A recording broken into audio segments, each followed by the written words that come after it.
You know, America's best days have yet to come, and that's because conservatives like you live the values of our great country. The Heritage Foundation ensures your voice is heard in the Washington swamp every day, shining the light on a bright future. The Heritage Foundation stands for your values, and they won't give up the fight because they know you never will. Paid for by the Heritage Foundation. He's here. He's here. Now, broadcasting from the underground command post, deep in the bowels of a hidden bunker, somewhere under the brick and steel of a nondescript building, we've once again made contact with our leader, Mark Levin.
Mark Levin here. Our number, 877-381-3811, 877-381-3811. Well, the big issue this evening is the Trump peace plan. And let's see here. I went over this plan. I went over it carefully. I went over the leaked drafts by some of the foreign countries involved. I will say this, as one person put it, the plan basically comes down to this. Two options: Hamas surrenders or Israel gets to finish Hamas off with Arab support. Brilliant. I have a little bit of a different take, which I'll get to here in a moment as I pull this up. I'm going to at least refer to what I posted, because I think you should know about this. There were earlier drafts that had been leaked by these other governments I mentioned to you. I said the Trump peace plan. After reading the final plan and watching carefully the press conference just now, I'm optimistic about the broad parameters of this plan. Let me be specific. Number one, unlike the earlier leaked drafts, there is no mention of Judea and Samaria, which is wrongly called the West Bank. Previous drafts declared that Israel must not annex them.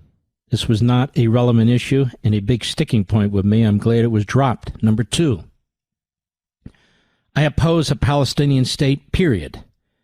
There is no grant of a Palestinian state in the deal, as there appeared to be in earlier leaked drafts. The language is such that it requires a complete transformation of the Palestinian culture and ideology, which unfortunately is highly unlikely. Moreover, the word may is not binding at all. May. Once this transformation occurs, and it won't, then there may be a basis for a Palestinian state. So, to me, that's all BS. Number three, if Hamas rejects the deal or otherwise sabotages it after putatively accepting it, the Israelis are free to military demolish them with full United States support. As for the governing aspects of this, it's 21 points. And all the important security requirements for Israel, I have faith in both the president and the prime minister that they, above all others, know what they're doing.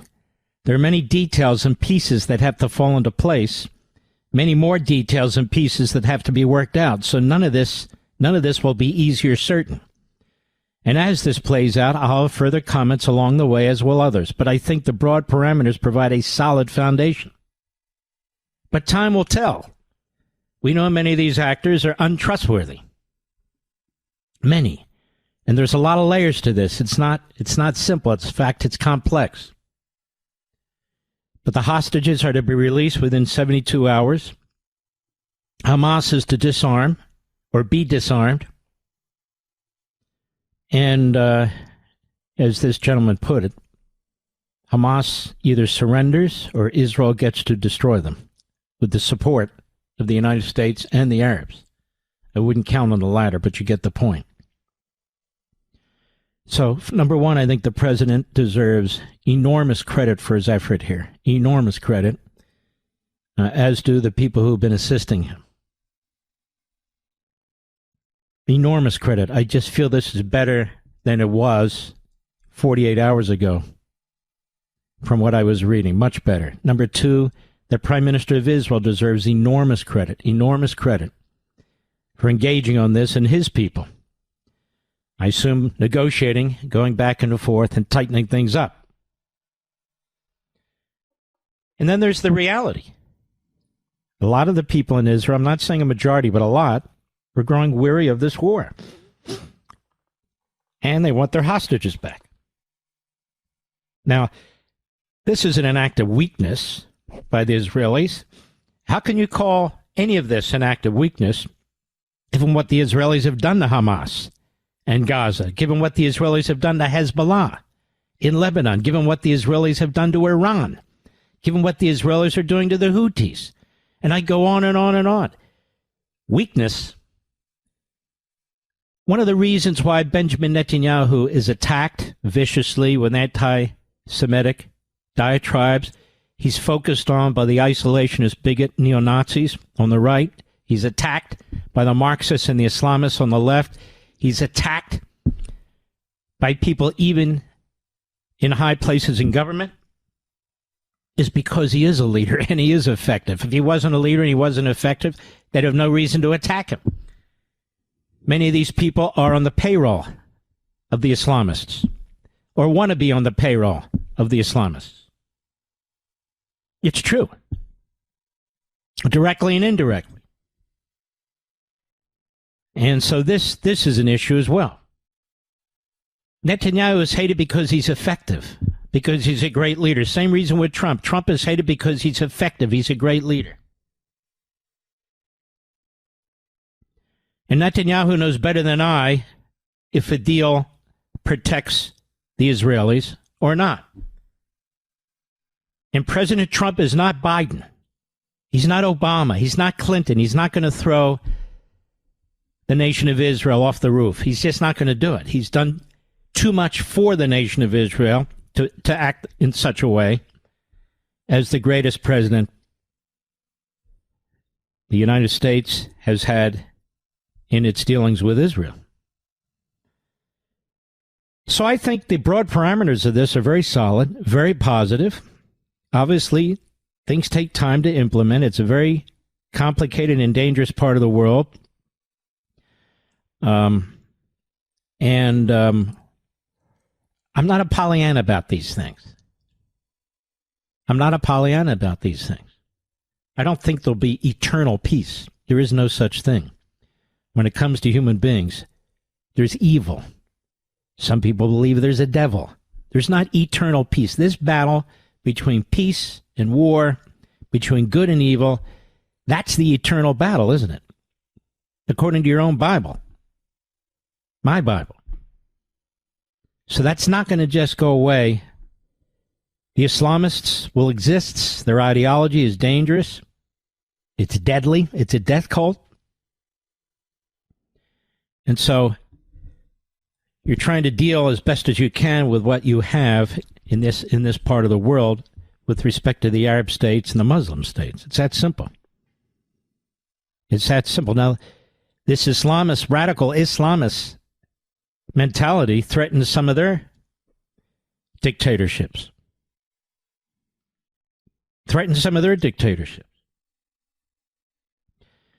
And so that's problematic for them. But I step back and I look at this for Israel, and I think to myself, this thing was tightened up. the Judea and Samaria no longer on the table. That's a good thing, because they were, in that draft it said they will not annex. Annex? Annex? The Jews were there 4,000 years ago. It's not about annexing. That's why when you're trying to bring some kind of a peace agreement, that was preposterous to have that in there, and they removed it. Same with the Palestinian state. You're free to read the language yourself. It's in there. Maybe I'll go over it after the break with you. Anyway, that's my general take on this. I know some people are out there saying this is a complete sellout. It certainly is not. Some people out there saying it doesn't go far enough. I mean, I don't know how much further you could go without being farcical, quite frankly. It's not perfect, because nothing's going to be perfect. And there's going to be a lot of bumps in the road, and we're going to see if some of these bumps are fatal. If Israel believes its security is threatened under any of these circumstances, it's not going to abide by this. It's hard to see how Hamas or even the Palestinian authorities come out and say, we're in, we agree with it, because they want to create the impression that they're a moderate force and that they should run Gaza. But that's not what's in the deal. That's not in the deal. Not the Palestinian Authority or Hamas. I'll be right back. Mark Levin.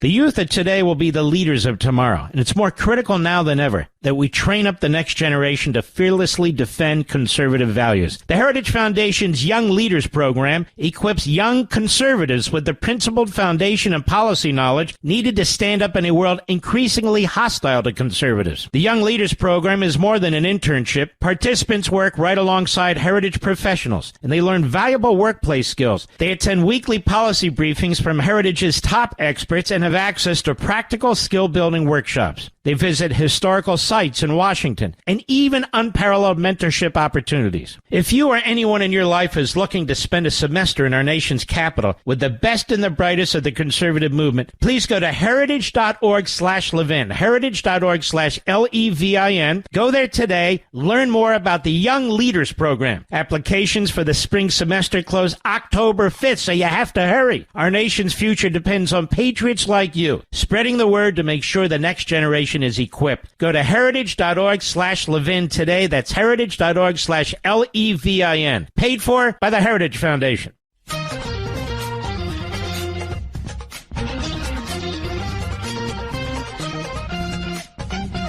We'll spend a little time tomorrow discussing, quote-unquote, a government shutdown. I see these headlines. They're going to run out of money. May I ask you folks a question? When the government shuts down, do you stop paying your taxes, Mr. Producer? So why are they running out of money? We're going to get into that. I'm sick of these lies. There's another lie out there. It's being perpetrated. Netanyahu did not apologize to the head inbred of Qatar. He said he deeply regretted that they killed a Qatari citizen. That was not who they were aiming at. And that sort of thing. He did not, and yet they keep saying that. And this is the way it works. And by the way, there was a full-on smear campaign at Axios and Mediaite against Netanyahu today. And not just there, elsewhere.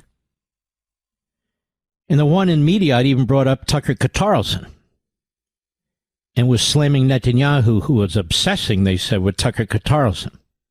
Now, ladies and gentlemen, these people are cowards, these leakers, because they're doing this anonymously, and yet these people who are trying to cover for them at Axios, a guy by the name of Ravid, who is a left-wing Israeli who apparently hates his own country, but definitely has Netanyahu syndrome, and over at Mediaite,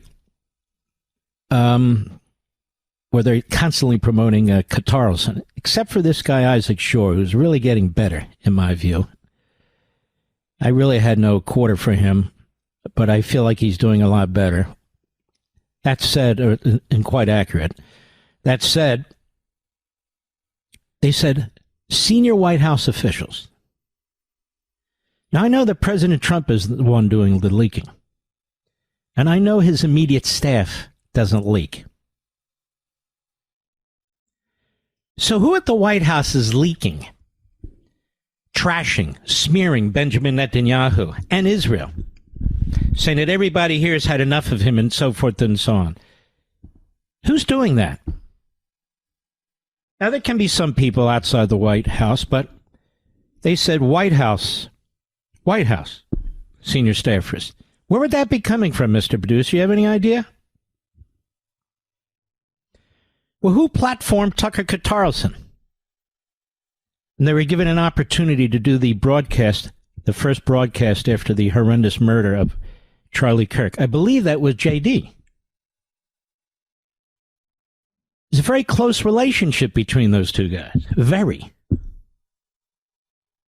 Very. And despite all the despicable, bigoted, Jew-hating things that Tucker says over and over again, why would you platform him? I think that's a fair question. And he's free to come on this program and discuss this at great length with me. I'd love to do it. Shouldn't you denounce it, or at least not platform it? So I think some of it's coming out of that world, that environment. I don't know that it's the VP himself, but it's coming, I think, from that element. Well, who else would it be coming from? Where else? Who else is a senior White House officials? So I pose that. I can't prove it, but circumstantial information is good enough for me. I'm more than happy to explore it with him and others. And I won't get into it more than that, other than it was a disgusting libel campaign. When you're trying to convince an ally to accept the deal that's important to the ally and the president of the United States, you are undermining the president, you are undermining our country, you're undermining our ally with your leaks, which is why they go anonymous, which is why they're gutless wonders. Now, if people deny it, the reporters and the news outlet are going to know whether that denial is a lie or not. Maybe they'll write a book about it one day. You know, they're grifters. That's how they like to present things. But that's my question. Where are these leaks coming from? Senior White House officials. It's not Trump. It's not his immediate staff. So who is it? Who is it? When I met with the President of the United States, when was it? June, I guess? And I'm not going to get into what we discussed. He invited me. Who leaked that I had a meeting with him, and who leaked some of the substance of the meeting? It could only be one of a few people. It could only be one of a few people. Or their staff. It is very evil. It is very diabolical. And it does undermine the president. The president needs to be able to speak in confidence. The president's people need to be able to conduct foreign policy. The president needs to be able to rely on people who are close to him. And the president needs to be able to talk to an ally like Netanyahu or Israel. And they're free to have differences of opinion without being smeared in left-wing media. They go to the left-wing media. I notice they don't go to the conservative media. And no, I don't count the bigots and Jew haters and Israel haters as conservative media. That's not conservatism. So what's going on? The media know. It's like all the leaks against Trump with the Obama team. Now we have all the leaks that are taking place here, undermining the President of the United States. I'll be right back.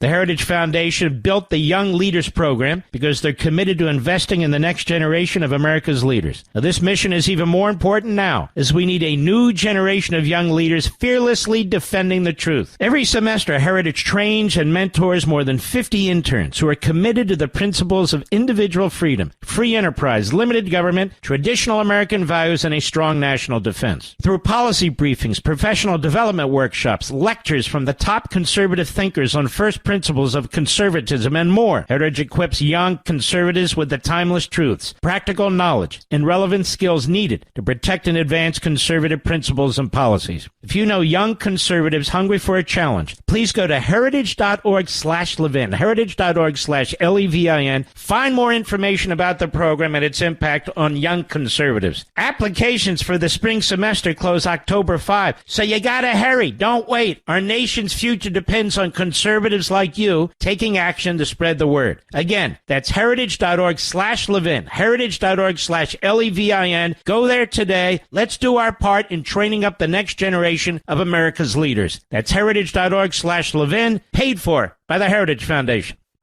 Mark Levin, the champion of liberty and true conservatism. Call Mark now, 877-381-3811. Yellow. All right, let's go through this. Come on, folks. This is interesting. This is history. It's history. Number one, Gaza will be a de-radicalized, terror-free zone that does not pose a threat to its neighbors. Now, that's a big deal. It's not going to be easy, is it? It's a big marker. Number two, Gaza will be redeveloped for the benefit of the people of Gaza who have suffered more than enough. Okay. Number three, if both sides agree to this proposal, meaning Hamas and Israel's already agreed to it, the war will immediately end. Israeli forces will withdraw to the agreed-upon line to prepare for a hostage release. During this time, all military operations, including aerial and artillery bombardment, will be suspended, and battle lines will remain frozen until conditions are met for the complete staged withdrawal. Number four, within 72 hours of Israel publicly accepting this agreement, all hostages, alive and deceased, will be returned. Number five, once all hostages are released, Israel will release 250 life-sentence prisoners plus 1,700 Gazans who were detained after October 7, 2023, including all women and children detained in that context. For every Israeli hostage who remains are released, Israel will release the remains of 15 deceased Gazans. Look, I'm not happy with those numbers either, but this is what Israel has done for like 30 years because they love life. They want their citizens back. And in Jewish life, you want the body and the remains back so you can give it a proper burial. It's very, very important. Number six, once all hostages are returned, Hamas members who commit to peaceful coexistence and to decommission their weapons will be given amnesty. Members of Hamas who wish to leave Gaza will be provided safe passage to receiving countries. Number seven, upon acceptance of this agreement, full aid will be immediately sent into the Gaza Strip. At a minimum, aid quantities will be consistent with what was included in the January 19, 2025 agreement regarding humanitarian aid. I'm not familiar with that. Including rehabilitation of infrastructure, water, electricity, sewage, rehabilitation of hospitals and bakeries, entry of necessary equipment to remove rubble, and open roads. That'll cost a fortune. Israel's not on the line for that. Number eight, got to listen to the whole thing. Entry of distribution and aid in the Gaza Strip will proceed without interference from the two parties through the United Nations and its agencies and the Red Crescent, in addition to other international institutions not associated in any matter with either party. Opening the Rafah crossing in both directions will be subject to the same mechanism implemented under the January 19, 2025 agreement. Number nine, stick with me. Gaza will be governed under the temporary transitional governance of a technocratic, apolitical Palestinian committee. And that committee cannot be made up of any of the Palestinian Authority, Hamas, or anything else. But this is just a tiny little nothing. To be perfectly honest, as I read this, responsible for delivering the day-to-day running of public services and municipalities for the people in Gaza. This committee will be made up of qualified Palestinians and international experts with oversight and supervision by a new international transitional body. So it's going to be overseen by a larger body that the president calls the Board of Peace, and he's going to be the chairman of the board that oversees all of it. That's a big undertaking, with other members and heads of state to be announced, including former Prime Minister Tony Blair. So you have Trump, Blair, others who will oversee this group of experts and so forth to rebuild the Gaza. This body will set the framework and handle the funding of the redevelopment of Gaza till such time as the Palestinian Authority has completed its reform program. See, this is, let me tell you, there's a lot of words here. The Palestinian Authority has already agreed to this because they say, yes, we're going to reform ourselves. No, they're not.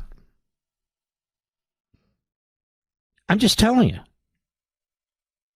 They defeated their reform program, we'll get to that in a minute, as outlined in various proposals, including President Trump's peace plan in 2020 and the Saudi-French proposal on securely and effectively take back control of Gaza. This body will call on best international standards to create modern and efficient governance that serves the people of Gaza and is conducive to attracting investment. See, I don't believe the Palestinian Authority is capable of reforming itself. I don't believe that's going to happen. Number 10. I don't know. Can we take an ultra early break, Mr. Producer? Is that possible? Let's do it right now. We'll be right back. Mark Levin.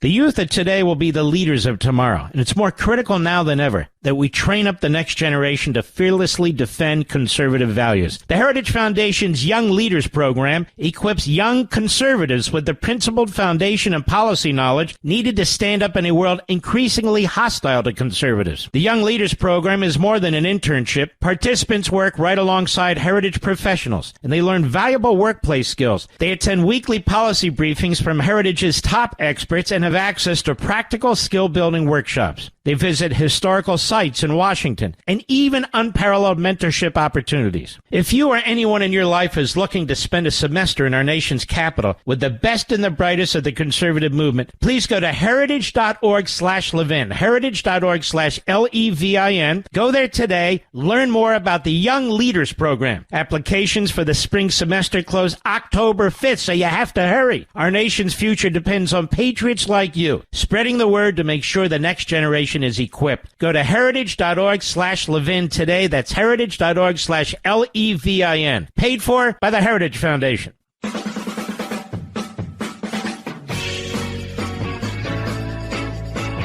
Let's go on. Can I be honest with you? A lot of this is meaningless to me, because it relies on terrorists not to be terrorists. And it's just not good. If the Palestinian Authority ceases to be the Palestinian Authority, essentially, then it may be the basis for discussing and negotiating a state. May. The word may is in there. Now, the Palestinian Authority will prove itself incapable of being anything other than the Palestinian Authority. How do we know it? Because we've seen this before. So I don't worry about that. Honest to God. Hamas surrenders, or Israel continues to destroy it with the backing of the United States.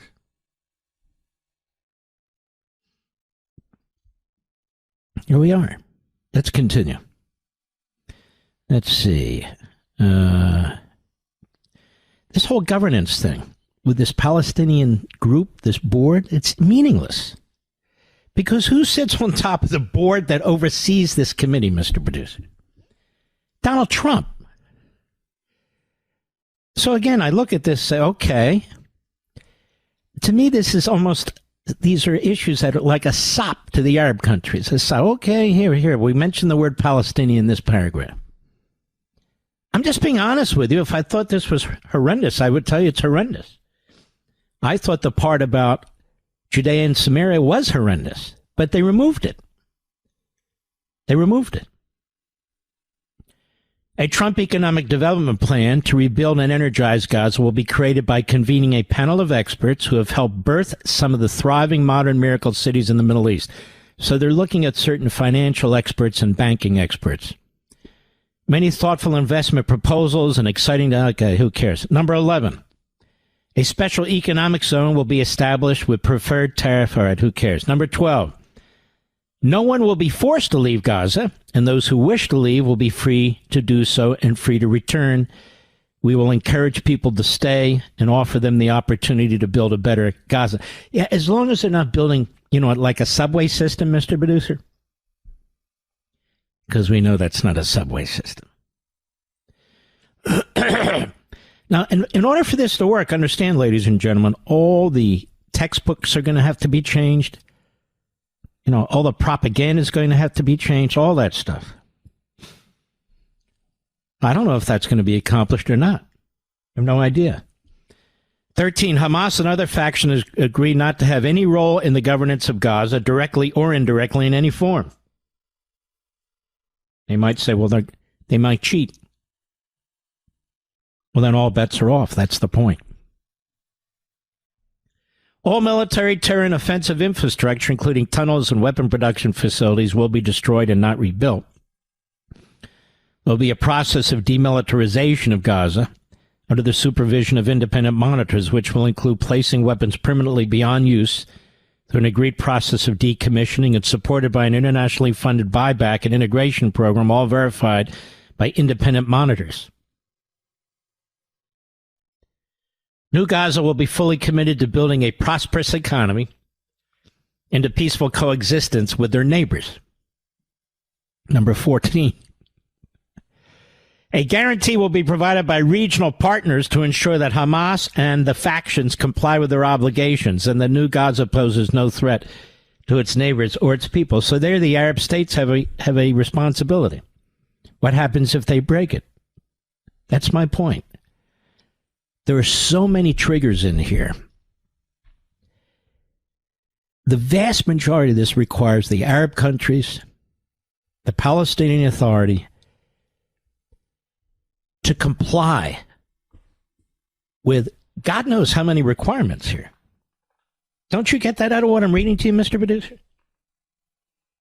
They've got their work cut out for them. Now, if somebody says, well, they'll never do it, okay, then nothing lost. Right? I think what the president has done here is he said, this is your final chance. This is it. And you're not going to get everything you want. No, you're not going to get Judea and Samaria. Not out of this. No, you're not.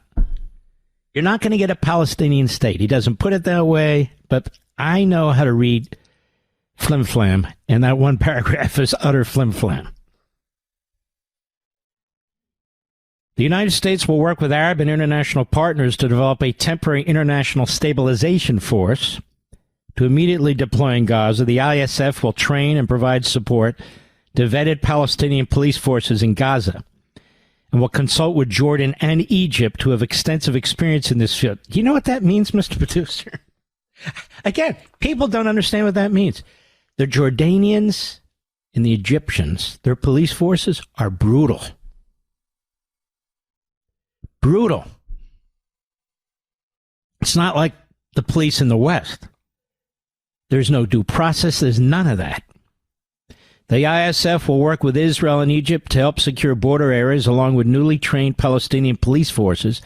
It is critical to prevent munitions from entering Gaza and to facilitate the rapid and secure flow of goods to rebuild and revitalize Gaza.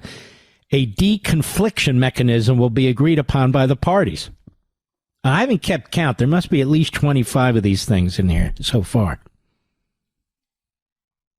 Israel will not occupy or annex Gaza. I don't think that was ever Israel's intention, as a matter of fact. As the ISF establishes control and stability, the Israel Defense Forces will withdraw based on standards, milestones, time frames linked to demilitarization that will be agreed upon between the IDF, the ISF, the guarantors, and the United States, with the objective of a secure Gaza that no longer poses a threat to Israel, Egypt, or its citizens. A lot of puzzle pieces, wouldn't you say, Rich? Practically, the IDF will progressively hand over the Gaza territory it occupies to the ISF according to an agreement they will make with the Transitional Authority until they are withdrawn completely from Gaza, save for security perimeter presence that will remain until Gaza is properly secure from any resurgent terror threat. So the Israelis are going to have a basically demilitarized zone, a military area, and they're never going to leave it, nor should they. 17. In the event Hamas delays or rejects this proposal, the above, including the scaled-up aid operation, will proceed in the terror-free areas handed over from the IDF to the ISF. 18. An interfaith dialogue process will be established based on the values of tolerance and peaceful coexistence to try and change mindsets and narratives of Palestinians and Israelis by emphasizing the benefits that can be derived from peace. That paragraph sounds like it was written by a hippie. No, Mr. Producer? Now, while Gaza redevelopment advances and when the PA reform program is faithfully carried out, the conditions may finally be in place for a credible pathway. All right, listen to this. Ready? While Gaza redevelopment advances and when the Palestinian Authority reform program is faithfully carried out, the conditions may finally be in place for a credible pathway to Palestinian self-determination and statehood, which we recognize as the aspiration of the Palestinian people. While Gaza redevelopment advances, and when the PA reform program is faithfully carried out. So what does that mean? Nobody knows. The conditions may finally be in place for a credible pathway. They may finally be in place. I read this as gibberish.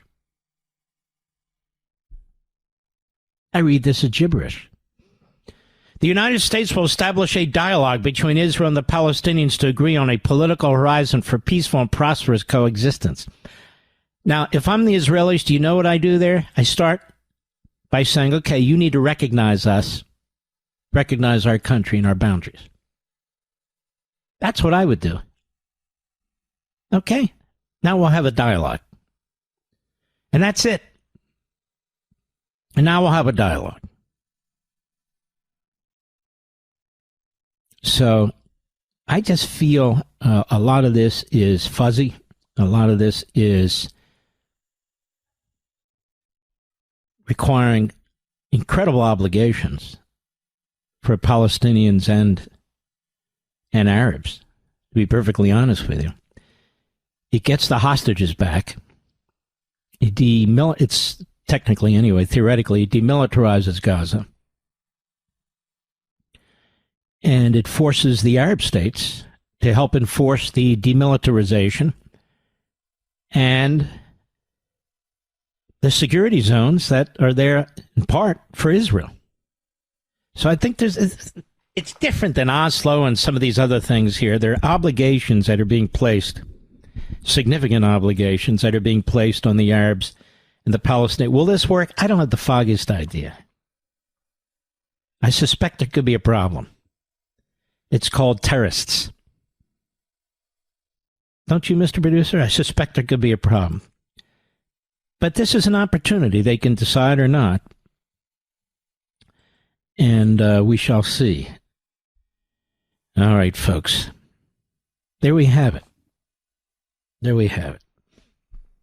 And, the Middle East has been completely changed. Apart from all this, apart from this plan, the Middle East has already been completely changed.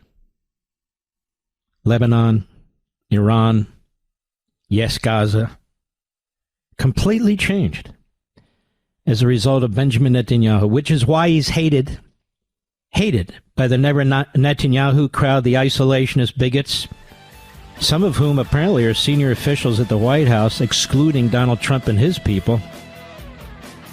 But he's hated because he's a great leader. We'll be right back. This segment of the podcast is exclusively sponsored by Pure Talk. Pure Talk offers great coverage and can save your family money on your wireless bill every single month. Go to puretalk.com to find the plan that's right for you. Thank you again for listening, and thank you so much for this sponsorship, Pure Talk. He's here. Now, broadcasting from the underground command post, Deep in the bowels of a hidden bunker, somewhere under the brick and steel of a nondescript building, we've once again made contact with our leader, Mark Levin. Hello, America. Mark Levin here. How you be out there? You know, our great former ambassador to Israel, he points out this section in the deal dealing with the Palestinian Authority reforming itself. He wrote those conditions in the 2020 plan. And, you know, he points out that if the Palestinian Authority met those conditions, it would cease to be the Palestinian Authority, which is my point, is it not, Mr. Producer? If the Palestinian Authority does what it's required to do, it will no longer be the Palestinian Authority. So as I say, there's some things in here, you know, there's words. And, you know, you just got to take that under consideration. The things I was most concerned about. Look, there's a lot I'm concerned about. We'll see how this develops over time. I'm sure the president feels exactly the same way. I'm sure the prime minister feels exactly the same way. This is a framework. And there'll be pressure for Hamas to accept. But it also, here's the thing. As you know, I'm no fan of Qatar. Not in the least. But Qatar, basically, Hamas is the protectorate. Qatar is the protectorate for Hamas. It's a protectorate. So what does that mean? Well, they have to take some responsibility for it. If they can't get them under control, then nobody can get them under control. That's what that means. That's what that means. Let's listen to a little bit of this. President Trump and Netanyahu at a news conference today. Cut one, Mr. Producer, go. If accepted by Hamas, this proposal calls for the release of all remaining hostages immediately, but in no case more than 72 hours. So the hostages are coming back, and I hate even saying this from the standpoint, doesn't sound right, but it is so important to the parents. The bodies of the young men, I believe in almost all cases, the young men are coming back immediately. It's very important in the Jewish faith, as I said in the first hour, that bodies be treated properly when they're put to rest and when the soul goes to heaven to meet God. It's very, very important. Obviously not to Hamas, but it is to people who care about life. Go ahead. The parents felt as strongly about getting the body of their dead boy back as they did as though the boy were alive and well. It's so important to them. And it means the immediate end to the war itself, not just Gaza. It's the war itself. Under the plan, Arab and Muslim countries have committed, and in writing in many cases, but I actually would take their word for it, the people I mentioned, I'd take their word for it, to demilitarize Gaza. And that's now see this? So the Arabs have to demilitarize Gaza. That's part of the obligation. Arab and Muslim countries have to demilitarize Gaza. That seems to me to be a very positive requirement. No, Mr. Producer? Now let's see if they do. Go ahead. Decommission the military capabilities of Hamas and all other terror organizations. Do that immediately. And we're relying on the countries that I named and others to deal with Hamas. And I'm hearing that Hamas wants to get this done too, and that's a good thing. Cut two, go.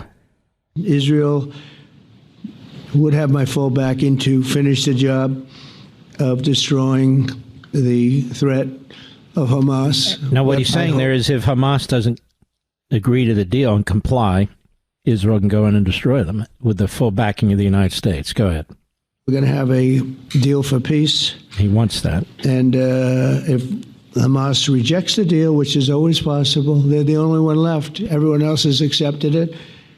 But I have a feeling that we're going to have a positive answer. But if not, as you know, Bibi, you'd have our full backing to do what you would have to do. Mm-hmm. Cut 3, go. Time ago, we had a historic phone call in the Oval Office with Prime Minister Tani, who's really a great person. So we had a great talk, and I was on the phone, and Bibi was talking. Prime Minister Al Thani was of Qatar. They really had a heart-to-heart conversation. It was a great conversation, I thought. It was productive. It was everything that you need to have something turn out to be successful. And I want to thank Bibi, and I want to thank the Prime Minister. It was fantastic. We agreed to launch a formal trilateral mechanism between Israel, Qatar, and the United States to begin a dialogue to enhance mutual security, correct misperceptions, and avoid future misgivings. And I want to thank Qatar, its leadership, and the Emir. Well, I wish the Emir would just stop pouring billions of dollars into our colleges and universities. You know what I mean, Mr. Producer? I just wish the Emir would do that. And maybe we can talk offline with the Emir, our government, to tell him to cut it out. Go ahead. You know, I'm going to be his public relations man because I know him differently than a lot of people know him. But he wants peace. He wants to see peace.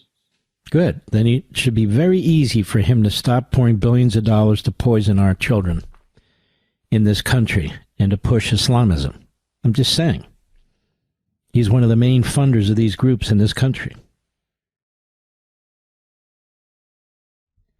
All right, let's go to, where are we, Mr. Producer? Cut 4, I guess. Go ahead. To ensure the success of this effort, my plan calls for the creation of a new international oversight body, the Board of Peace, we call it, the Board of Peace, sort of a beautiful name, the Board of Peace, which will be headed, not at my request, believe me, I'm very busy, but we have to make sure this works. The leaders of the Arab world and Israel and everybody involved asked me to do this, so it would be headed by a gentleman known as President Donald J. Trump of the United States. That's what I want, is some extra work to do, but it's so important that I'm willing to do it, and we'll do it right, and we're going to put leaders from other countries on, and leaders that are very distinguished leaders, and we'll have a board, and one of the people that wants to be on the board is the UK former Prime Minister, Tony Blair, good man, very good man, and some others. And they'll be named over the next few days. And it'll be quite the board. Working, everybody wants to be on it now. Mm-hmm. I wouldn't. What a pain in the ass that's going to be. I'm just saying. Just saying. Cut 5, go. But I've never asked Israel to compromise its security, but we had big, strong talk. Nobody's been better to Israel. No president's been better to Israel than Donald Trump. That's true. 100%. But we had a long, strong talk, Bibi and I, and he understands it's time. It's time. History has shown. And the people of Israel want it. And the people of the Middle East want it. The people of enemies of Israel want it. But they don't have really too many enemies right now. And you know what? Many countries have gained great respect for Israel, for the way they fight, for the job they do, including me. I had respect anyway, but they gained respect. Mm-hmm. Amen. Now, Benjamin Netanyahu, cut 6, go. I support your plan to end the war in Gaza, which achieves our war aims. It will bring back to Israel all our hostages, dismantle Hamas's military capabilities, end its political rule, and ensure that Gaza never again poses a threat to Israel. We would not have achieved this turning point without the courage and sacrifice of our incredibly brave soldiers. They fight like lions to defend the people of Israel, and they serve on the front line in the war between civilization and barbarism. By the way, I want to read to you what the Prime Minister Netanyahu actually said in his call with the Prime Minister of Qatar, because it's being horribly misreported. But then again, what do you expect? Mr. Prime Minister, this is Netanyahu. I want you to know that Israel regrets that one of your citizens was killed in our strike. I want to assure you that Israel was targeting Hamas, not Qataris. I also want to assure you that Israel has no plan to violate your sovereignty again in the future, and I have made that commitment to the President. I know your leadership has grievances against Israel, and Israel has grievances against Qatar. From support for the Muslim Brotherhood to how Israel is portrayed on Al Jazeera, to support for anti-Israel sentiment on college campuses. I welcome the President's idea to establish a trilateral group to address both our countries' outstanding grievances. Now, that is a direct quote from the phone call. That sounds like a little bit different than just him groveling and apologizing. It doesn't, Mr. Producer, because that's not what he did. Now, I've tried to get this to my brothers and sisters at Fox. I've tried to put this out on Conservative Talk Radio. I've tried to put it out. And so hopefully people will have these facts, which have now been made available. And it's on the internet. I'm just circulating it. So that's the Prime Minister's statement on his call with the Prime Minister of Qatar. Not as it's been reporting. Oh, he apologized. All right, let's go on. Let's see here. Let's go to cut 7, Netanyahu with Trump. Go. Now, under your leadership, we're taking the next step to win the war and expand the peace. Your plan is consistent with the 5 principles my government set for the end of the war and the day after Hamas.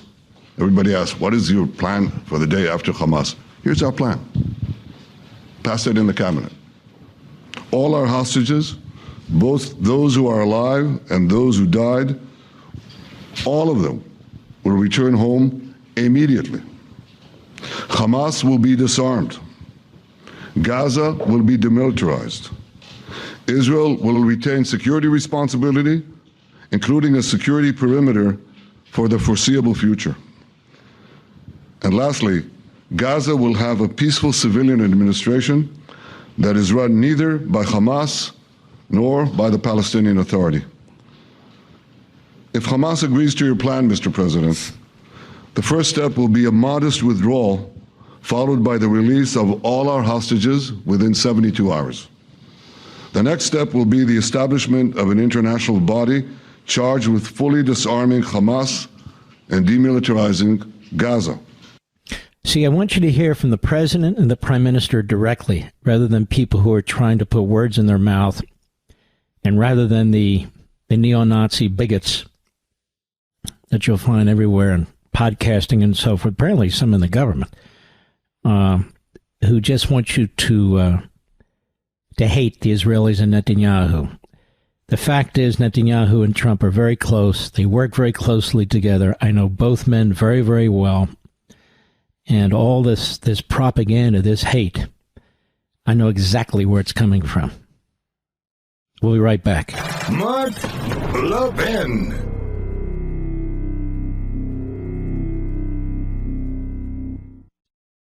When was the last time you bragged about your wireless company? Like, did you know my wireless company gave away 1,000 American flags to deserving vets and forgave $10 million in veteran debt? Did you know my wireless company raised almost $500,000 to help prevent veteran suicide? In other words, when your wireless company is Pure Talk, there's a whole lot to brag about. You can even brag about the coverage you get with Pure Talk, a 5G network that is insanely fast, dependable, and secure. And you can definitely brag about how much money you save with Pure Talk. Unlimited talk, text, plenty of data. Just $25 a month, saving the average family over $1,000 a year. It's time to switch to my favorite wireless company, Pure Talk. Go to puretalk.com/Levin and save an additional 50% off your first month. Again, puretalk.com/LEVIN. Make the switch today. Pure Talk, wireless worth bragging about.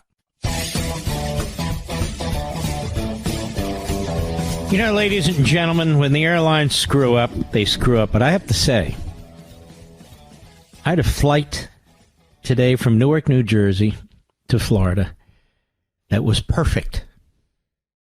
Perfect, Mr. Producer. From Newark Liberty Airport. Now, let me just say this. I don't know what the FAA and who does what. If they're having problems, they need to fix them 100%. Don't get me wrong. I like that airport. It's a nice-looking airport. It's a clean airport. It's a convenient airport in terms of once you get there. It's a pain in the ass to get there, but once you're there, it's well thought out. The placement of the gates, they got restaurants all over the place. There's plenty of place to sit. It's not like, I've been to airports that are just unimaginable. Like Dulles is crazy. I don't even understand. You take these underground trains they spend billions on to get to a location, then you have to walk 17 miles in order to get to the gate. It's like, what the hell? What genius thought this up? Anyway, and there's others, to be perfectly honest, that are absolutely screwed up and mind-boggling. Atlanta, but you understand. But this airport, Newark, again, apart from the safety issues, and that's crucial, don't get me wrong, I'm just talking about as a passenger when you go in, is really a great airport. Everybody hates JFK for good reason. LaGuardia, it's okay, but it's still kind of a mess. Hey, I tell the truth. And I'm not going to even tell you my favorite airport because I don't want everybody to use it. Does that mean to me, Mr. Producer? Not at all. Not at all. Okay, Netanyahu. This is very important that you hear what these men have to say. These are great men. These are historic, iconic men, Trump and Netanyahu.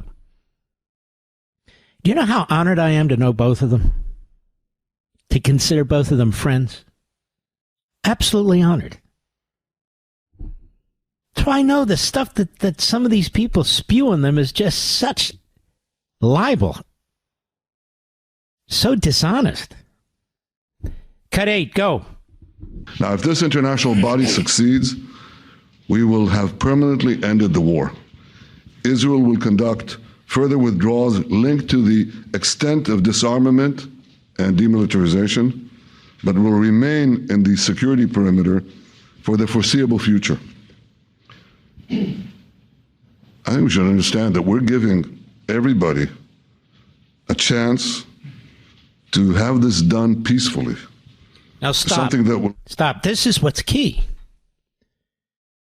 What he's saying there is we're giving the Muslim countries, the Arab countries, the Palestinians, so-called, this is your opportunity to prove yourselves. And if you don't, we're going to take care of business. So they have obligations. They have a lot of obligations. They do. Go ahead. Without any further bloodshed. But if Hamas rejects your plan, Mr. President, or if they supposedly accept it and then basically do everything to counter it, then Israel will finish the job by itself. This can be done the easy way, or it can be done the hard way. But it will be done. We prefer the easy way, but it has to be done. This is why the neo-Nazi podcasters and bigots hate him. Because he's a leader. He's going to defend his people and defend his country. If he were a pushover or a quisling, they'd be slobbering all over him. We'll be right back. When was the last time you bragged about your wireless company? Like, did you know my wireless company gave away 1,000 American flags to deserving vets and forgave $10 million in veteran debt? Did you know my wireless company raised almost $500,000 to help prevent veteran suicide? In other words, when your wireless company is Pure Talk, there's a whole lot to brag about. You can even brag about the coverage you get with Pure Talk, a 5G network that is insanely fast, dependable, and secure. And you can definitely brag about how much money you save with Pure Talk. Unlimited talk, text, plenty of data, Just $25 a month, saving the average family over $1,000 a year. It's time to switch to my favorite wireless company, Pure Talk. Go to puretalk.com/Levin and save an additional 50% off your first month. Again, puretalk.com/LEVIN. Make the switch today. Pure Talk, wireless worth bragging about. Mark Levin, Liberty's General Patton. Call into the Mark Levin Show now at 877-381-3811. All right, Mr. Producer, let's pick up where we left off. You know, I don't normally do this, go through clips like this, but it went on for some time, and it was so historic and really so, I don't know, motivating. A lot better than I expected, to be perfectly honest with you. All right, we're at cut 9. Go. Mr. President, I was encouraged by your clear statement at the UN against the recognition of a Palestinian state. That would be an outcome that, after October 7th, would reward terrorism, undermine security, and endanger Israel's very existence. As for the Palestinian Authority, I appreciate your firm position that the PA could have no role whatsoever in Gaza without undergoing a radical and genuine transformation. In your 2020 peace plan, which you mentioned just now, you made clear what that transformation requires. It's not lip service. It's not checking a box. It's a fundamental, genuine, and enduring transformation. And that means ending pay to slay, changing the poisonous textbooks that teach hatred to Jews, to Palestinian children, stopping incitement in the media, ending lawfare against Israel at the ICC, the ICJ, recognizing the Jewish state, and many, many other reforms. Mm-hmm. And that's what was expected of them in 2020. So there's no reason to water that down. Now, in the context of all this that's going on, everybody knows Hamas is a horrific terrorist regime everybody except for the Marxist Islamists in our country. Mondami is one of them. Now, look, it's time to stop candy coating this. This man could be elected mayor of New York, and it's time to tell the truth and to stop playing games. This man supports Hamas. Therefore, he supports a terror organization. Therefore, he supports terrorism. That's the bottom line. You can't support the Nazis without supporting the Nazis. Now, Hamas is a terrorist organization recognized by us as a terrorist organization. It's a proud terrorist organization. It doesn't hide what it does. It takes video of it. How hard is it to condemn Hamas? So Mondami wants to be mayor of New York. He won't condemn Hamas. He has a million excuses, which means he supports Hamas. Hamas is a terrorist organization that has killed Americans, Israelis, and other people, including Palestinians. So here he is at a press conference Friday. Cut 11, go. Do you agree with Mr. Netanyahu's statement that Hamas is a terror organization that needs to be destroyed? And if you could speak the way he did on loudspeakers today to the 20 living hostages, what would your message be? You know, I am not going to echo the words of Benjamin Netanyahu. So there you go. I'm not going to echo the words of Benjamin Netanyahu. You see, because Netanyahu, to him and some of these others, is worse than Hamas. But he doesn't need to even bring up Netanyahu. Just condemn Hamas. But he won't. Now I ask you, the people of New York, what is that all about? What in the hell is that all about? Eric Adams has stepped down. Sliwa refuses to step down. Cuomo refuses to step down. So Mondami is likely to win. But I want you to come out and vote en masse and try and prevent what the polls say is a fait accompli. It can be done. It can be done. Go ahead. I can, however, share my own words and say them right here, which is that my politics is built on a universality. Right, so he goes on, folks. He goes on and on about Israel's military killing Palestinians and so forth and so on. But he will not condemn Hamas. Now, I want you to think about that. He tries to present himself as this young, charismatic person who's going to change our politics. No. He supports mass murderers. He won't condemn them, so he supports them. I want you to think about that quite seriously. It's very, very important.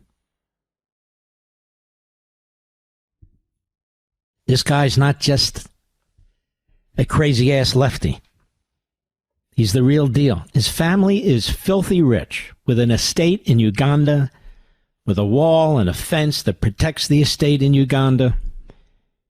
Come to this country. His mother has been subsidized a small fortune by the Qatari royal family in order to produce her outrageous films. The father has tenure at Columbia University, where he preaches Marxist Islamism and promotes the idea or justification for terrorism. I mean, this is who they are. They've infiltrated our country. They've made an enormous amount of money. And now he wants to be mayor. It seems to me that a very low standard is if you can't condemn a terrorist organization for 1,000 different reasons, if you can't, lying is lying. If you can't condemn a terrorist organization that has killed Americans, and you find 1,000 different ways to divert attention, to divert the issue, it seems to me to be a disqualifier. This guy's talking about affordability. He's going to make everything unaffordable. You wait and see. Unfortunately, the vast majority of you, my listeners, we know this. We know what's going to happen. We know right now what's going to happen. It's unbelievable. And when you look at how many people in the Democrat Party speak out, do you know, I think it was 47 Democrats in the House signed some letter, because they're good at signing letters, calling for a Palestinian state. 47. It's a lot. I don't know how many of them been to Gaza, but 47 for a Palestinian state. It's incredible what's happened to the Democrat Party. It's incredible what's happened to some in our own party.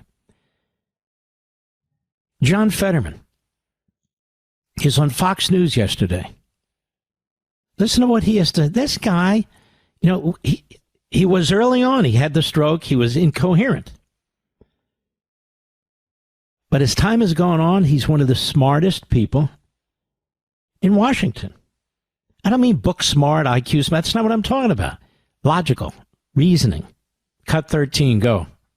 Overall, I've been very pleased the way the president has backed Israel. I mean, as I do.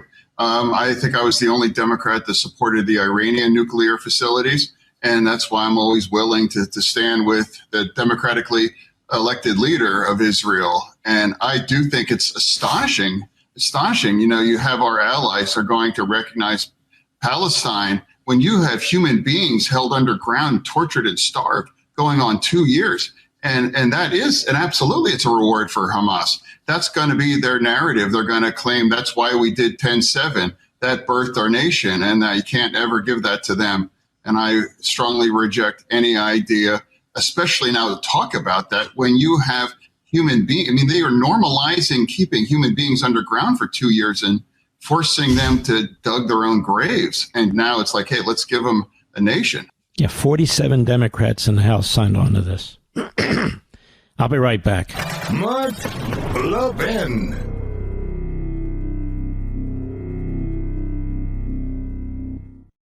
When was the last time you bragged about your wireless company? Like, did you know my wireless company gave away 1,000 American flags to deserving vets and forgave $10 million in veteran debt? Did you know my wireless company raised almost $500,000 to help prevent veteran suicide? In other words, when your wireless company is Pure Talk, there's a whole lot to brag about. You can even brag about the coverage you get with Pure Talk, a 5G network that is insanely fast, dependable, and secure. And you can definitely brag about how much money you save with Pure Talk. Unlimited talk, text, plenty of data.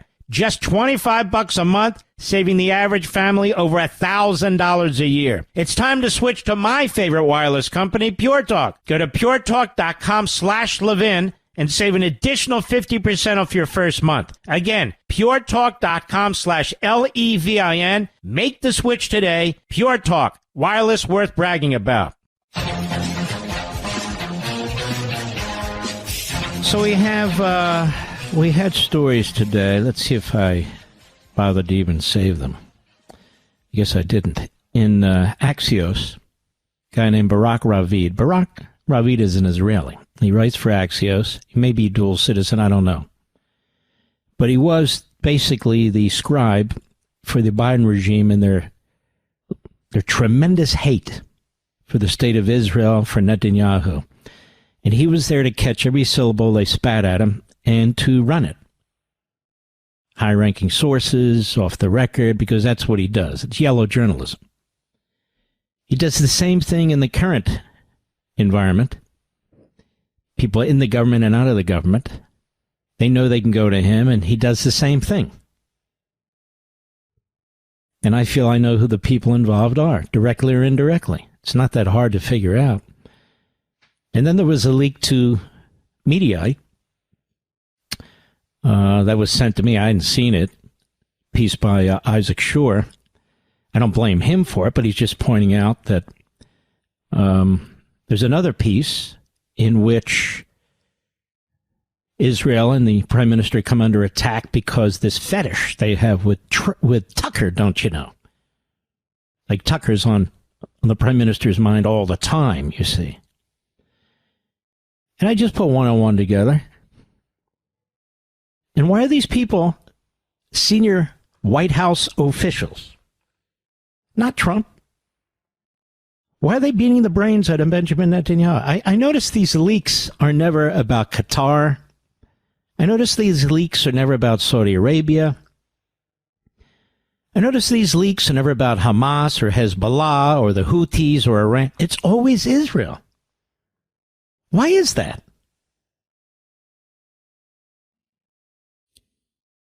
There was a leader in Nigeria, a Christian leader, an elected leader in Nigeria, and I posted this. And he said, why are only the Palestinians discussed? 500,000 Christians in Nigeria and other parts of Africa have been slaughtered and murdered by Islamists. Now, everybody mentions that. Bill Maher mentioned that. I mentioned that on Life, Liberty, and Levin, that and all the rest of the world, I think 2-3 weeks ago. Maybe a month ago. It is shocking, the extent of the brutality and murder against Christians. It's in Africa, it's in the Middle East, it's in communist China, and not a word. Not even in our country. I don't hear much talk about it at all.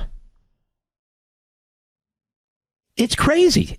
Or slavery. You know, we talk about slavery, and we should, in our history, but there's slavery going on today, right now as I speak. Black Christians being enslaved by black Islamists in Africa. Or how about Muslims being enslaved by the communist Chinese in China? What about it? Nothing. Not a word by anybody but me. In Syria, Christian communities being burned to the ground. Christians being slaughtered. Citizens. And Druze and others. Nothing. Not a word. Not a word. Or if there's a word, it's rare in Axios, it's rare in Mediaite, or these senior officials leaking. What is this obsession with one man and one country? Pretty sick, don't you think? I want to read something to you. Next hour I'll read it, I'm told. Right, Mr. Producer? All right. See if I can find it. I want to read something to you next hour. It's in the New York Post. And it is a letter that was written by Charlie Kirk. A profound letter. So much of what Charlie did was profound. And I want to read it to you. I'm not even going to give you a hint about what it is. I want you to stay with us so you can hear what Charlie said. We'll be right back. He's here. He's here. Now, broadcasting from the underground command post, deep in the bowels of a hidden bunker, somewhere under the brick and steel of a nondescript building, we've once again made contact with our leader, Mark Levin. Hello, America. Mark Levin here. Our number, 877-381-3811, 877-381-3811. The New York Post has published, and it's been reviewed by Josh Christensen and David Proper, the letter that Charlie Kirk wrote to Prime Minister Netanyahu not long before he was assassinated. They say Charlie Kirk wrote of his deep love for Israel in a letter to Netanyahu about how to counter rising opposition to the Jewish state in America. Assassinated conservative activists, they write, Charlie Kirk advised, those are words that are very hard to pass through my lips, very horrible. He wrote to Prime Minister Netanyahu how to counter, quote, anti-Israel sentiment, unquote, among Gen Z and win the information war being waged against the Jewish state, according to a letter obtained by the Post. Kirk wrote to Netanyahu in the May 2 missive that he was alarmed by anti-Israel and anti-Semitic trends, I'm quoting, and record levels on social media since one of his greatest joys as a Christian is advocate, I'm quoting, for Israel and forming alliances with Jews in the fight to protect Judeo-Christian civilization. My team and I have spent months analyzing these trends and debating ideas that could help you and your country push back against these disturbing developments, he said in the letter. And anti-Israel sentiment can undermine American support for Israel. He said the purpose of this letter is to lay out our concerns and outline potential remedies. Everything written here is from a place of deep love for Israel and the Jewish people, he said. And he defended Israel when speaking on college campuses. They write as part of his duties, leading Turning Point USA, one of the nation's largest conservative youth organizations. I think it's important to be brutally honest with you and those you love. In my opinion, Israel's losing the information war and needs a communications intervention. Netanyahu first mentioned the letter in a September 18 video address, 8 days after Kirk was shot and killed. Jesus. During an event at Utah Valley University to dispute monstrous falsehoods that Israel was somehow behind the killing. Right-wing pundit Candace Owens and others have claimed that Kirk was being blackmailed into making firm defenses of Israel in public while questioning U.S. support for the Jewish state privately. Pershing Square capital management boss Bill Ackman later published private text messages disputing the characterization. In the letter, Kirk urged Netanyahu's team to stop subcontracting rhetorical defenses of Israel to American surrogates, point out that at TPUSA's main voice on American college campuses, he often felt like he was defending Israel in public more strenuously than Israel was itself. Some of the areas that concern him, Israel is an apartheid state. These are things that he said, that he has to fight off. Why does Israel conduct ethnic cleansing? Why is America subsidizing Israel's genocide against the Palestinian people? Is American aid helping to subsidize Israel's free health care? Hadn't heard that one. and it's not free, by the way. Israel and the Jews are running U.S. foreign policy. Israel and Jews are responsible for 9/11. I think that's Katarlson. Defending Israel is not in our U.S. national interest. Why is Israel trying to drag us into a war in the Middle East? He says, I'm accused of being a paid apologist for Israel when I defend her. However, I don't defend Israel strongly enough. I'm accused of being anti-Semitic.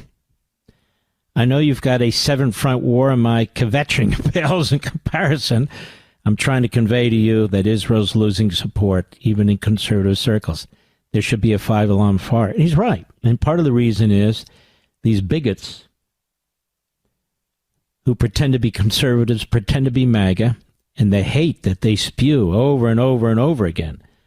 They call themselves influencers, and they know what they're doing. Some of them are comedians, some whatever they are. That's the truth. And it goes on. The letter is available online at the New York Post. Let me make sure of this. Today. Dated today. But I wanted to bring that to your attention. He was trying to be helpful. He's trying to be helpful. And there you have it. Let's see. We have Iran announces $25 billion nuclear plant deal with Russia at Breitbart. Oh, yes, it's an energy issue, don't you know? The Democrats want to shut down the government in America. That's their plan. They always feel like it works for them. You see, it's usually the administration, the party in office that takes the hit. I say bring it on because I feel like President Trump is prepared for this. They're not used to fighting somebody who just goes on the offensive. He's just a tremendous counterpuncher. And when I saw this Russ Vought talking about, okay, well, we're going to start with firing federal employees. In other words, what they're going to do then is if the Democrats want this fight, their goal is not to punish the private sector and the people out there, but to punish the government for the lack of government support. Now, I want to make something very clear. We're going to get into this more tomorrow, I've decided. The government does not stop taking in income when it, quote-unquote, closes. It still takes in tariff money. It still takes in income taxes. It still takes in user fees. It still takes in all the money it normally takes in. Now, follow what I'm saying. I'm talking about income. The revenues to the federal government don't stop. They don't even reduce. They keep coming in. So what's the problem? The problem is they're spending so much more than the revenue. And so we're not talking about, quote unquote, the government just shutting down the government because there's a lack of money. I just saw this. No, I saw it on TV. That's not it. They're spending well over the revenue. I believe what I saw is that the federal government takes in, what was it, 350 or 400? I'm going to have it more tomorrow, $400 billion a month. That's trillions of dollars. The problem is it spends more. So what the Democrats are saying is, we're going to shut down the government if you don't agree with us, President Trump, to spend another $1.5 trillion on top of what we're already spending. Which kind of proves the point, doesn't it? That you can't have enough revenue to keep up with their spending. Why? It's like drugs for these people. It's like they're hooked on deficit heroin. They can't control themselves. They can, but they won't. Now, with that kind of money coming in, Social Security is paid. Medicare is paid. Veterans are paid. The military is paid, or should be. And so forth and so on. And when they say shut down the government, years ago, Paul Ryan told me, I think it was 2010, actually, when he was either speaker or head of one of the spending committees in Congress. He told us on this program that only effectively 17% of the government shuts down. But you see, they try to make it the most painful parts. And the media, all the media go out with their cameras and they try and show you that here's this guy sitting on the corner, he's missing this, or here's this, they try and make it. So you'll say, yes, I give up. Uncle, spend the extra $1.5 trillion. Now, I want to remind you of something. This is very important. I've talked about this every time this comes up, but people forget. Remember during the pandemic? Remember when governors, particularly in blue states, but not exclusively, were shutting down businesses left and right? Remember when people were going out of business left and right? Remember when people were losing their jobs left and right? In the millions. You never heard them once.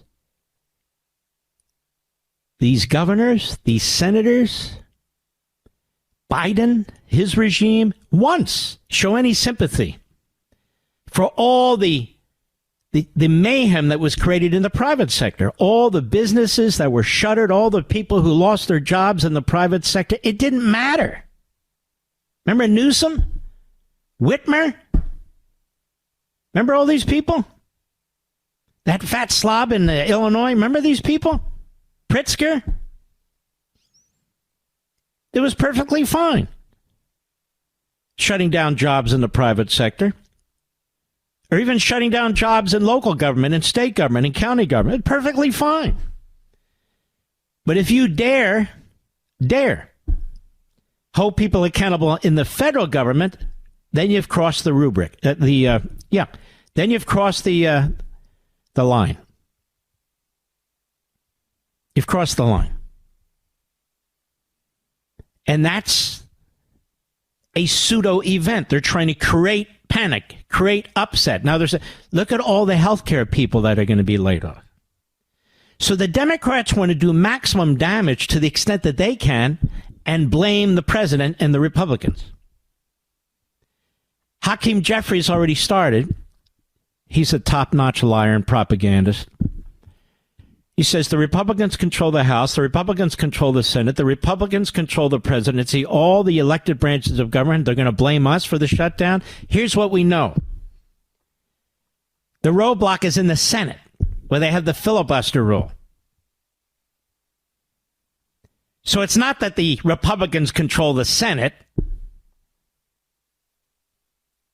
It's that they will use these mechanisms, and not just that, and other mechanisms, to prevent the Republicans from prevailing. And they passed in the House what they call a clean continuing resolution. That means no impact, no major increases, no taxes. They just, extending the current spending for the current,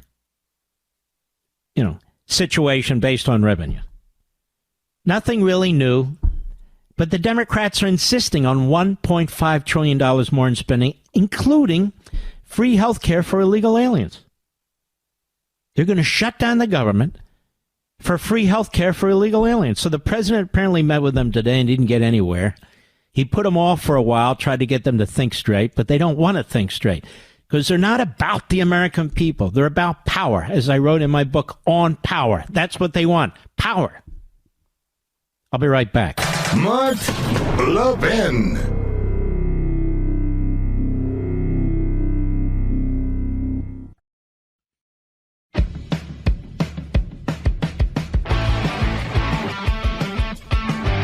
Here we have a New York Times article that the president or the investigation of the Soros Foundation is sending chills through all these left-wing organizations.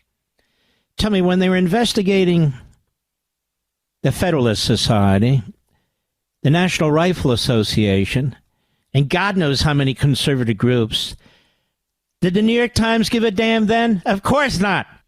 George Soros and company tried to overthrow the economy in Britain. George Soros and company is spending a fortune trying to overthrow the government in Israel. George Soros and company has backed every effort of revolutionaries and so forth of any significance in our country. God forbid if anybody looks at them. No. Are they following their tax status? Seriously? Are they? No. Only the average American gets audited. Don't you dare audit Soros. I mean, after all, he just acquired 200 radio stations on the quick, on the sly. Remember that one? Oh, yeah. No looky at George Soros. No. According to the New York Slimes, which, of course, is the New York Slimes. All right, thank you. This budget battle. My chapter on language is really a great chapter. A lot of people think it's the best one in the book. This to me is the best book I've ever written. It really is. People have read many of my books. They say, this is it. You know who told me 2 weeks ago was the best book he's ever read that I've written? The Prime Minister of Israel. He had this book in the courtroom where they drag him for 6 to 7 hours a day, 3 to 4 days a week over nonsense. And he had this book on the table, Mr. Producer. And I asked him during the break, is that okay? He said, yes. He said, half the time I just sit here. So I read. Isn't that horrible? In relation to politics and government, candidates, public officials, and media, etc., the people are routinely the target of deceit. I want you to think about this when it comes to this budget battle. Intended to convince them of a viewpoint, to vote for them or someone they support, champion a policy or cause by employing negative language, including fabrications, misrepresentations, and exaggerations. Now listen to this. I completed this book in May, I think. For example, Senator Bernie Sanders, a Marxist, who self-identifies as a democratic socialist, has repeatedly accused Republican Party, the party, of supporting tax cuts for billionaires and of being the party of billionaires, a typical Marxist-based class warfare mantra. Of course, 3 of the Democrat Party's most notable supporters are among the wealthiest men in the world, each multi-billionaires: George Soros, Bill Gates, and Warren Buffett. Republicans are not without billionaire supporters, of course, like Elon Musk, a former Democrat Party supporter, but it is Sanders, among others, and the Democrat Party who consistently use this line to attack Republicans. You'd have the over 77 million people who voted for Donald Trump for president and the hundreds of thousands who contributed to his campaign,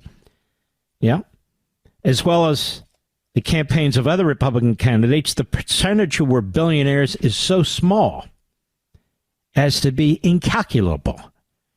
A party or candidate that is for billionaires could never achieve such an electoral landslide. And the tax cuts proposed and instituted, whether John Kennedy, Ronald Reagan, Donald Trump, affected lower and middle income class citizens the most. I'm not done. A little bit more. We'll be right back. Mark Levin, America's real influencer. Dial in 877-381-3811. I just wanted to do this last paragraph here from On Power. Additionally, when Representative Alexandria Ocasio-Cortez, also self-identifies as a democratic socialist, denounces the Republican Party and President Trump as wanting to destroy Social Security and Medicare, is another falsehood intended to incite fear and anger. I can think of no Republican president or Republican Congress that has sought to destroy either program. Why would they? In fact, President Trump has repeatedly and publicly said he will not touch either program. Other Republicans have, over the years, proposed reforms to both programs to help ensure their future viability in response to the trustees who issue annual reports warning of their prospective insolvency. And each time the proposed reforms are met with Democrat Party charges of Republicans wanting to destroy the programs. So the saying that Social Security and Medicare are the third rail of politics, that is, do not touch them or even talk about adjusting them. The allegations against the Republicans are even more irrational, given that millions of Republicans receive benefits from Social Security and Medicare, and many of them vote. So why would Republicans run on an agenda of destroying these programs when to do so would disunite their party and ensure electoral defeat? Obviously, they would not. But the purpose of the negative language, as I write in On Power, is not to communicate the truth. It is to deceive, manipulate, and upset the public in the pursuit of votes and power. That's what's going on now with the Democrats and the so-called budget debate and the government shutdown stuff. That's what's going on. Apparently, we have some callers. In fact, we have a full board here. Hold on one second. Let's go through this. One call at a time. Here we go. Let's see. Some of these callers are not acceptable to me, Mr. Producer. Seriously. Like number 3, that's silly. So let's clean that up a little bit. Let's go to Jimmy in Brooklyn, New York, on the Mark Levin app. Go right ahead, my friend. Mark, when I came in, I just put your show on a while ago. I didn't hear the whole thing you were reading before, but that term, peaceful coexistence, whoever wrote that doesn't want that. When Reagan was president, he was presented with either a treaty or some kind of deal with the Soviets. All right, let's slow down because you didn't hear the whole thing. Let's say they don't want that. I want you, Jimmy, to read all 20 or 21 points, okay? No, Mark, I'm talking specifically what... Okay, let me finish and then you can talk. Okay, you didn't read it. I said you can talk. This has nothing to do with Reagan and the communists. In this plan, if there's a violation, the plan crumbles. Israel can go in, take out Hamas with U.S. backing. In this plan, if the Palestinians don't become something other than they are, the Palestinian Authority, it crumbles. I would encourage you to read this. There's really no parallel. Now go ahead with your Reagan communism thing. Right. When Reagan was president, there was either a treaty or some kind of deal with the Soviets. And when he was reading it, when he saw the term peaceful coexistence, he crossed out peaceful coexistence because Reagan knows what that is. That was a term, a Leninist term, how to defeat us. It's in the Soviet writings. Peaceful coexistence is we don't have open war with each other, but the attack... There's not going to be peaceful coexistence. Ever. I know. You're not understanding the plan, Jimmy. Can you read it and then call back? Mark, that term, peaceful coexistence... Thank you for your call. Goodbye. I know what that term, peaceful coexistence, means. But you're not understanding. I don't know how to put this. It's almost like a setup. Do you understand what I'm saying, Rich? It's almost... How can I put it?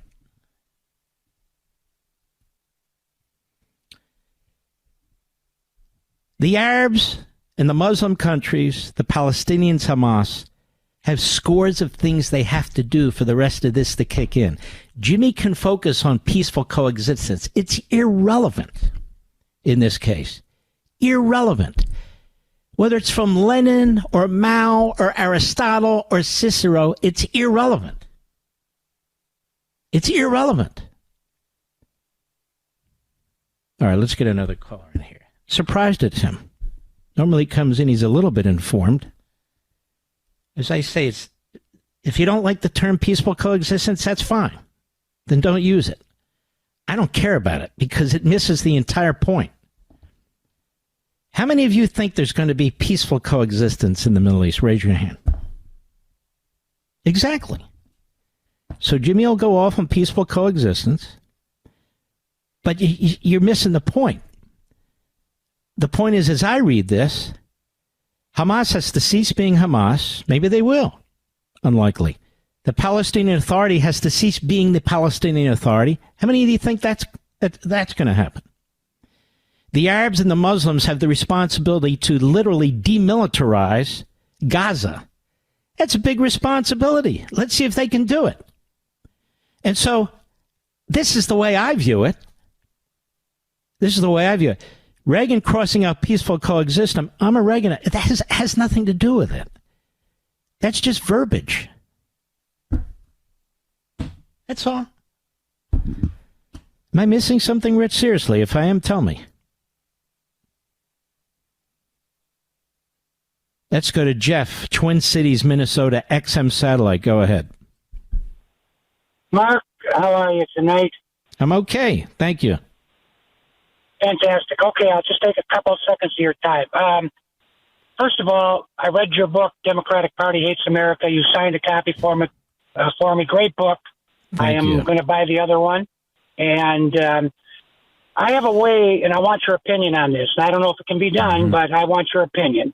As far as Curtis Lewill running against Mondami in New York, why can't he show October 7th somehow on, I don't know if he can buy TV time there or put it on. Let me slow you down. The networks and the cable channels won't allow it. I've tried to show it on my show. They won't allow it. So he can't buy. He can buy all the time he wants. They're not going to run the ad. Not. Would they run it on any type of? I just told you they're not going to run it. Okay. All right. You can run it on the internet, but that misses the point. You want to have a broader perspective. That you cannot run it on TV, whether it's cable or broadcast network. Okay. Second, I would love to go to Israel with Pastor Hagee. Can you hook me up? No, I can't hook you up. That's not what I do here. But you can contact his church directly, I suppose. All right, thanks for your call. What's going on tonight? I'm supposed to hook up the guy with Pastor Hagee, Mr. Producer? Maybe it was a joke. But I don't get it. But I recommend you go and with Pastor Hagee because he's the best. He's the best. The fact that we are killing... Okay, we'll be right back. Mark Levin.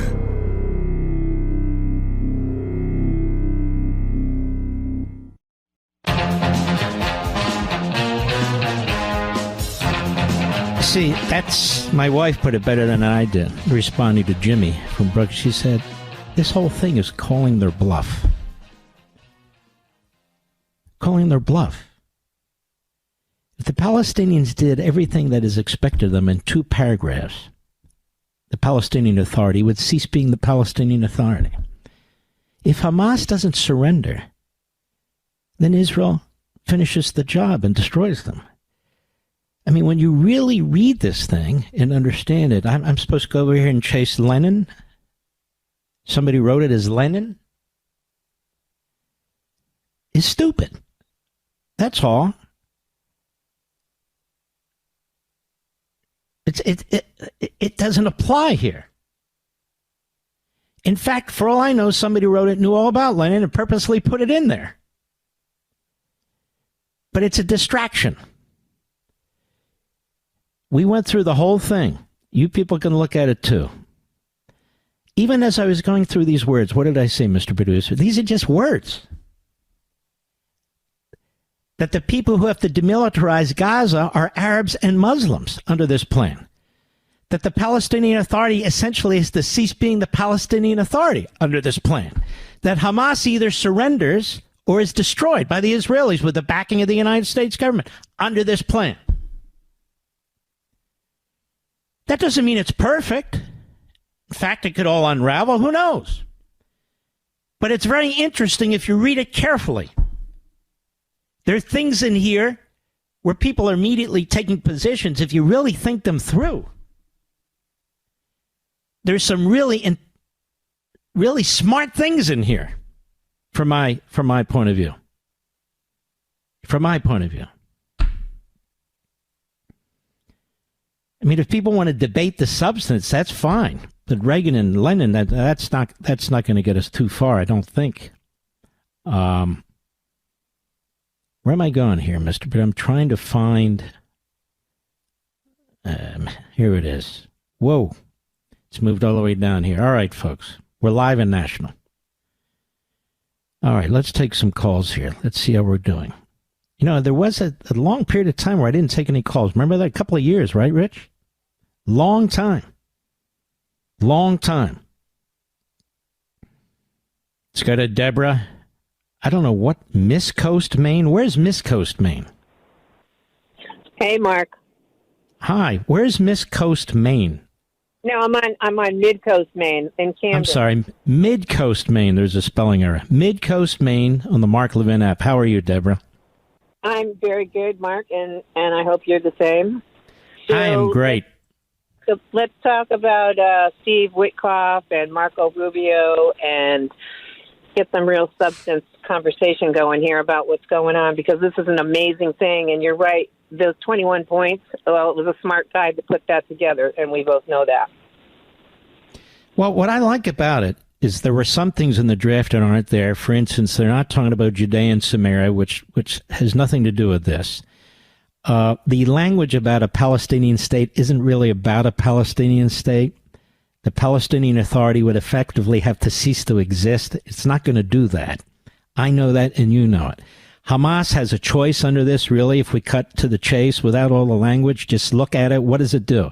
Either Hamas surrenders and gives up its arms, or it's going to get crushed by the Israelis with the backing of the United States government.